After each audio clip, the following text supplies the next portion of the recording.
Velkommen til Under Kalotten. En podcast, som tager afsæt i relationen til Israel.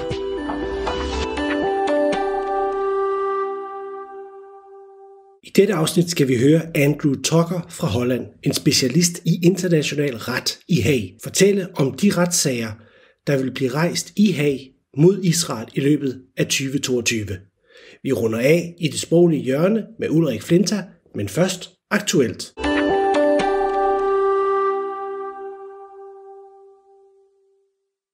Regeringen præsenterede 25. januar 15 initiativer, som skal sætte bredt ind mod antisemitisme.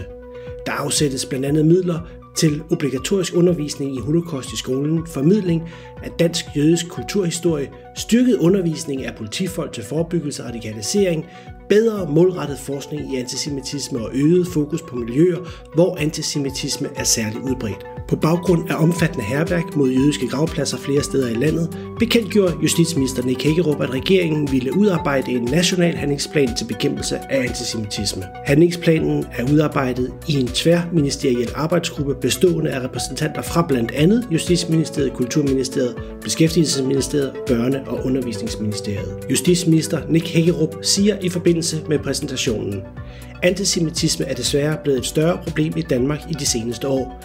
Vi ved fra europæiske undersøgelser, at nogle danske jøder undgår at bære genstande, der kan identificere dem som jøder, og at nogle oplever at blive chikaneret i skole og på arbejde alene fordi de er jøder. Det kan og vil vi ikke acceptere. Derfor lancerer regeringen nu en handlingsplan, der skal forhindre, at antisemitisme slår rod i Danmark. Kirke- og kulturminister Ane Halsboe Jørgensen siger: Kendskabet til dansk jødisk historie og kultur er et afgørende redskab til at sikre, at antisemitisme ikke får lov til at gro og slå rødder iblandt os. Kulturlivet skaber fællesskaber, der bygger bro imellem os. Derfor kan det spille en vigtig rolle i at skabe større indsigt og forståelse for religiøse mindretal og vores fælles historie. Handlingsplanens 15 initiativer er opdelt i 6 indsatsområder. 1. Mere forskning om antisemitisme med styrkelse af monitorering af antisemitiske hændelser. 2. At børn og unge skal kende til holocaust og antisemitisme, samt have mere oplysning om jødisk liv og kultur i Danmark. 3. Forebyggelse af antisemitisme i særlige miljøer, blandt andet styrket fokus i politiuddannelsen på forebyggelse af radikalisering og antisemitisme. 4. Beskyttelse af danske jøder og jødiske institutioner. 5. Styrket fokus på bedre vejledning i forbindelse med antisemitiske hændelser på skoler og på arbejdspladser. 6. Udenrigspolitisk fokus på bekæmpelse af antisemitisme. Planen, som er en langsigtet plan for kulturforståelse og nedbrydning af stigmatisering, kommer på et tidspunkt, hvor hadforbrydelser med et antisemitisk motiv er stigende. Fra 2018 til 2020 er religiøs hadforbrydelse steget til det tredobbelte, fra 26 tilfælde til 79, hvilket er en langt større stigning i forhold til anden hadforbrydelse i samme periode, være sig religiøst, racistisk eller seksuelt motiveret. Det jødiske trossamfund i Danmark er det eneste, som er nødt til at have politibeskyttelse døgnet rundt for at kunne praktisere sin tro. Den jødiske skole, Karolineskolen, er den eneste skole, som har politibeskyttelse af elever i Danmark.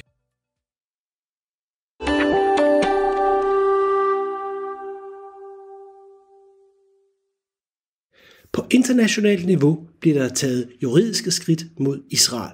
I FN har der været en nærmest besættelse af at lave sanktioner mod Israel. Der er rejst langt flere end over for Iran, Nordkorea, Kina, Sudan til sammen. Andrew Tucker er jurist og specialist i international ret i Haag. Han er en ivrig forsvarer af Israel som en legitim nation. Han er optaget af antisemitisme og hvordan den kryber ind igennem lovgivning. I dag skal vi høre ham fortælle om, hvad vi kan forvente os på den internationale scene. So I'm sitting here close to The Hague in the Netherlands, which, for those of you who know it, is a very small country somewhere in northwest Europe. But it happens to be the home of the international legal community. And we have some important tribunals in The Hague, most notably the International Court of Justice and the International Criminal Court. And this raises the question about, law and how law comes into all of this. It begins with words, doesn't it? It begins with, well, of course, it begins in our hearts what is in our hearts is expressed in our words, and the way we organize ourselves as communities and as nations, our thoughts and our words get translated into legal systems. And the Nazis were, of course, very, very good at using the law as a mechanism to achieve their evil objectives. And, it strikes me more and more that, because we hear so much about law, don't we, and the legal delegitimization of Israel, just that very word that you've used comprises the idea of a legal invalidity or something. The Jews in the Holocaust were legally non-existent in the eyes of the Nazis. They simply didn't exist as legal entities, and therefore you could kill them. And in a way, I think it's not extreme to say this is what's happening to Israel. And I think all of the things, and we'll come back to this apartheid claim as well, as that the Jewish state somehow does not really exist in a real sense. And this is what I struggle with. I'm a lawyer, but I'm a Christian Zionist, and my field of work is to try and understand what is happening and why it's happening and what we can do to push back against it. I think there are two main threats. One is real anti-Semitism, hatred of the Jewish people, but the other is equally dangerous, and that's indifference.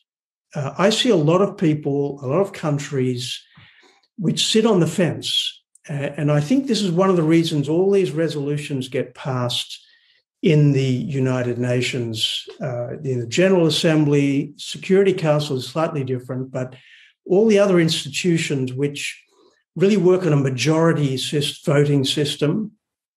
So we have 193 UN member states. So if you get 100 states together to support a resolution, you can get it passed through.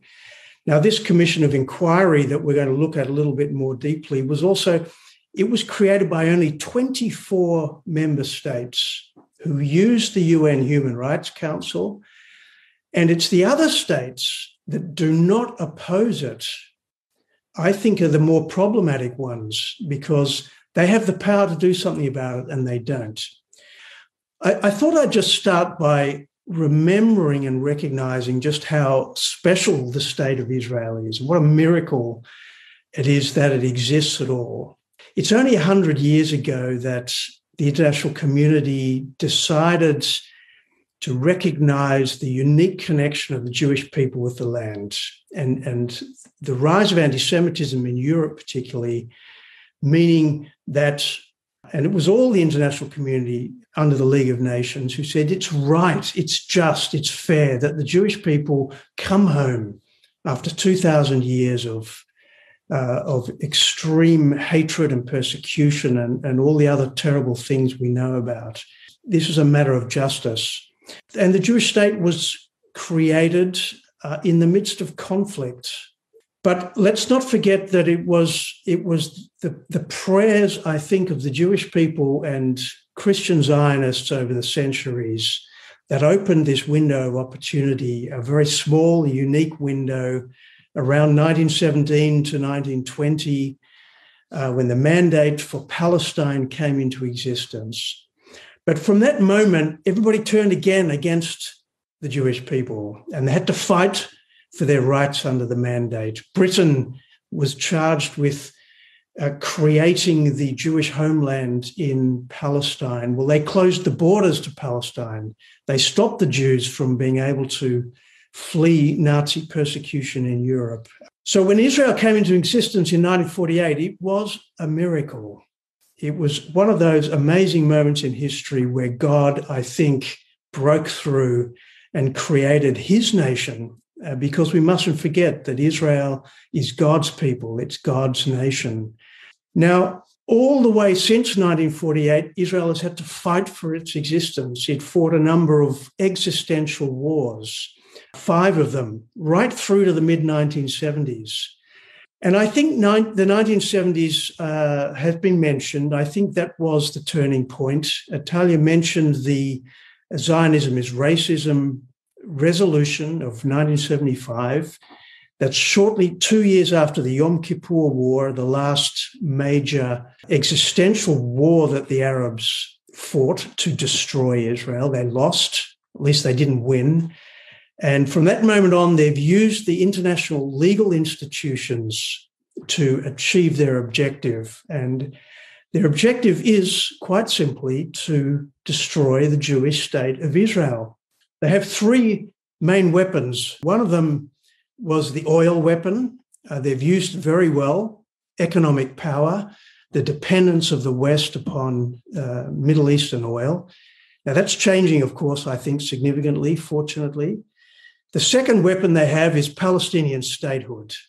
The PLO was created in the 1960s to be the vehicle of Arab liberation of Palestine from the Zionists. And the PLO to this very day, we must remember, its charter remains committed to the destruction of the Jewish state.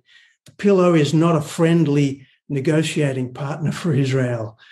They are opposed to the existence of the Jewish state. And this is, again, a blindness, I think, that many do not see. The third weapon is the apartheid claim, the Zionism is racism idea, that just the idea of a Jewish state is somehow inherently illegitimate. It's inherently unacceptable. And I think all these three things we've seen used over the decades. Now, I won't go into all the institutions that number of them have been mentioned, but I think it's important to realize, I think if we look forward to the next year, I see a kind of a perfect storm brewing. We have a number of institutions placed now who are dedicated to focus on Israel. One of them is the ICC, indeed, the International Criminal Court. I'm not convinced this is going away. I think the prosecutor is going to come under a lot of pressure to keep doing something with this case. He certainly hasn't got rid of it yet. He could. He has the authority to do that, but he hasn't. It's going to be a tough one. I think this will proceed in some way into an investigation into Israel. We have the Commission of Inquiry, indeed, at the Human Rights Council, highly problematic. There's a case going on at the International Court of Justice at the moment. Palestine is suing the United States for placing its embassy in Jerusalem. It's absurd, but it's happening. There's the Committee on the Elimination of Racial Discrimination, also investigating Israel. So there's a number of these institutions, and it's all, I think, intensifying, and it's coalescing around this idea of apartheid, the illegitimacy of the Jewishness of the state of Israel. So this is what we need to focus on. We need to remind ourselves of why Israel, the Jewish and democratic state, is not only legitimate, it's, as I say, I think it's a miracle, and it's something it's precious. You can be an Arab, you can be a Muslim, you can be a Christian, you can be a Hindu in Israel, and you have freedom of expression, freedom of religion, freedom of movement. This is not apartheid. This is a state that is a model, really, it's not perfect by any means. I'm not saying Israel's perfect, but there's something special about it that we need to capture as an international community and build on it. You know, the Abrahamic Accords show that a number of Arab states are realizing there's something important about Israel. And instead of fighting them, let's work with them. So that's the challenge I think we have.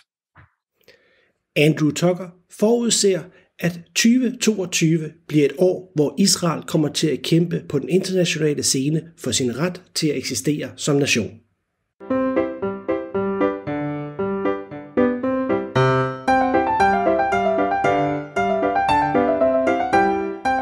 Det sproglige hjørne. Shalom og velkommen til det hebraiske hjørne, hvor vi nu er kommet til det fjerde bogstav, bogstavet Dalet. Dalet, som svarer til det danske D, og som ligesom de andre bogstaver oprindeligt var et billede af noget. Dalet var oprindeligt et billede af en teltdør. Og det hebraiske ord for dør er også netop ordet delet. Og døren repræsenterer noget på hebraisk. Den repræsenterer indgang og udgang, og den repræsenterer mulighed. Og vi kender det faktisk fra Nye Testamente, at Jesus siger om sig selv, at jeg er døren ind til fårene. Måske skal man forstå det som døren ind til Guds rige og ind til det fællesskab, som Gud han skaber ved troen på Jesus. Der er også et interessant ord med bogstavet delet i den forbindelse, og det er ordet Dan, som er en af de 12 stammer i Israel. Dan kommer af ordet for at dømme, din. En dommer var ligesom en, der havde, kan man sige, en speciel opgave i Israel. Dan består af 2 bogstaver. Det består af delet, og så består det af et nun. Det består altså af en dør, og så en nun, der betyder der var et billede af en spire, eller en lille liv, der begynder. Så ordet Dan betyder døren til livet. Og dommerens opgave var at dømme ret imellem mennesker, så de kunne finde en vej tilbage ind til livet, eller en dør ind til livet igen i fællesskab med hinanden, i tilgivelse og i forsoning, at man kunne få gjort op med det forkerte og komme på plads med Gud og med hinanden. Gud velsigne dig, og shalom.